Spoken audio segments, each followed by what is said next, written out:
नमस्कार। आज बात मुख्तार अंसारी की कर लेते हैं। मुख्तार अंसारी यानी उत्तर प्रदेश के अपराध का एक ऐसा नाम जिसकी वजह से 1, 2, 4, 5, 10 साल नहीं बल्कि 30-35 सालों तक प्रदेश थर्राता रहा।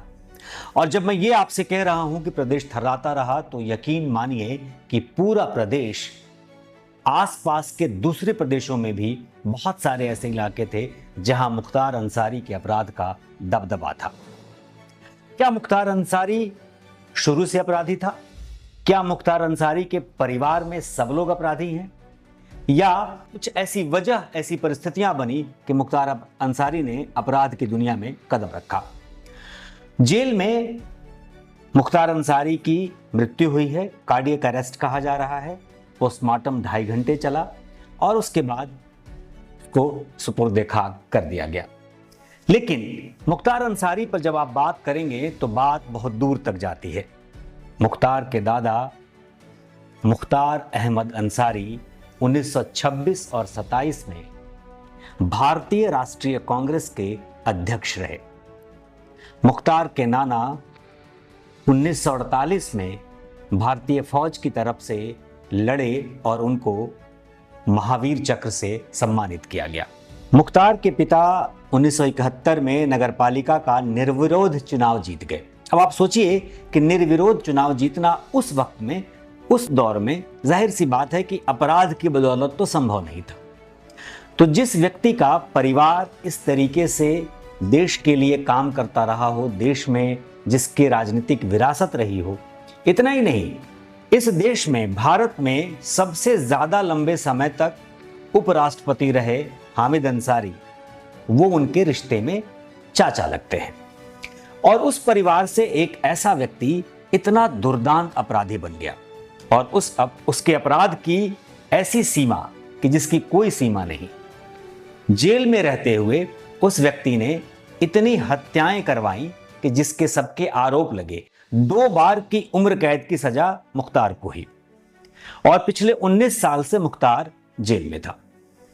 मुख्तार के 2 बच्चे, 2 बहुएं, जिसमें से एक बेटा जेल में है। ये सब सिर्फ अपराध के दलदल में जाने की वजह से हुआ।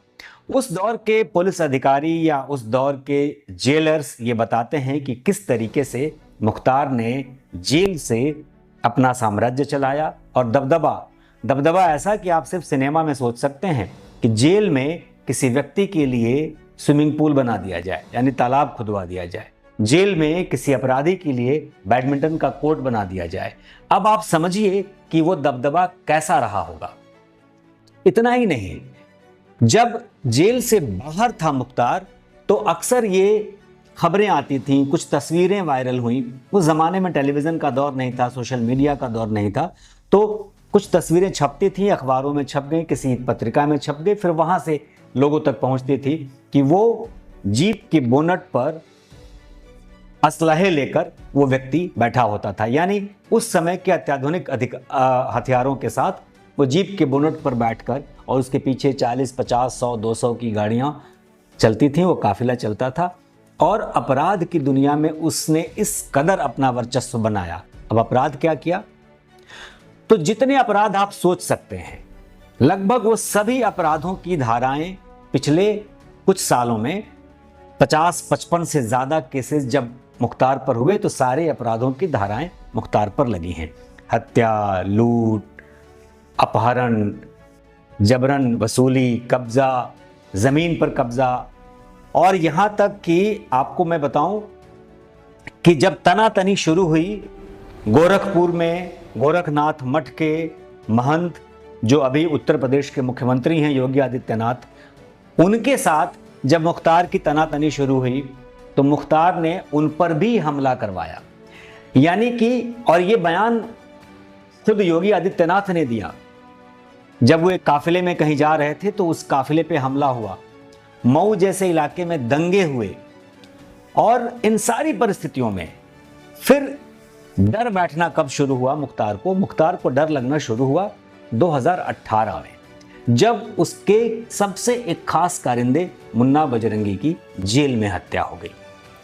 फिर उसने पूरे तिकड़म लगा करके अपनी पूरी कोशिशों से, अपने वकीलों के जरिए, अपने आप को यूपी से शिफ्ट करा लिया पंजाब के जेल में, जहां उसको फिर वही शान शौकत के साथ सारी सुविधाएं उपलब्ध होने लगी। लेकिन यूपी की सरकार अपने सारे प्रयास के बाद जब विफल होती दिखी तो सुप्रीम कोर्ट का दरवाजा खटखटाया और सुप्रीम कोर्ट के आदेश के बाद रोपड़ की जेल से बांदा की जेल तक लाया गया। करीब 25-26 महीने वो पंजाब के जेल में रहा। अभी कुछ दिनों पहले, 2-3 दिन पहले ही उनके परिवार के लोगों ने कहा कि धीमा जहर दिया जा रहा है मुख्तार को जेल में, और उसके बाद ये कार्डियक अरेस्ट हुआ। ये सवाल, ये प्रश्न उठेंगे, इसकी जांच होगी, न्यायिक जांच होगी, ये विवाद उठेंगे। लेकिन जब एक अपराधी की मृत्यु होती है, भाई अपराध तो है, और अपराध, जब मैं किस्से गिनाने अगर शुरू करूं तो मैं घंटों मुख्तार के अपराधों के किस्से आपको बता सकता हूं, वो कहानियां बता सकता हूं। मैं पूरे 30 साल को थोड़े समेटने की कोशिश कर रहा हूं कम समय में।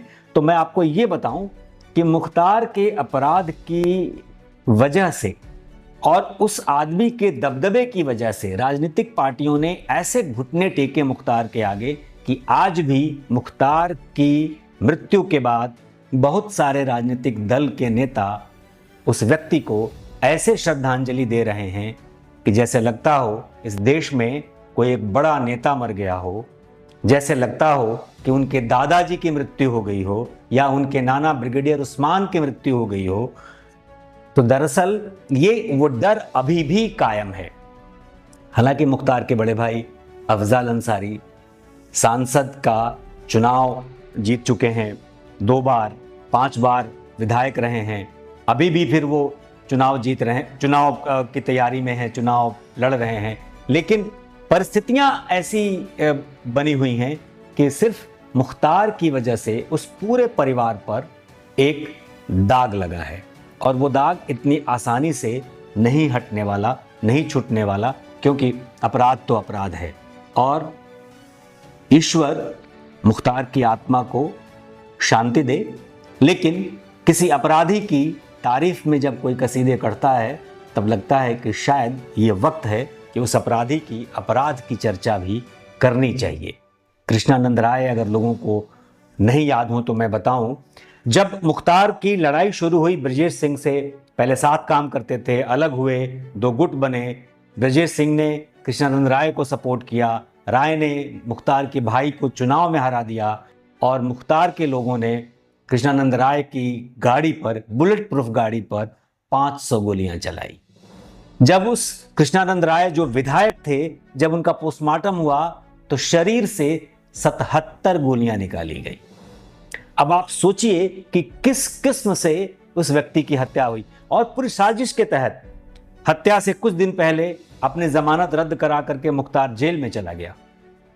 मैं ऐसे किस्से सिर्फ इसलिए बता रहा हूं कि मृत्यु एक दुर्दांत अपराधी की हुई है, किसी बड़े व्यक्ति की नहीं। इस बात का ख्याल रखा जाना चाहिए। नमस्कार।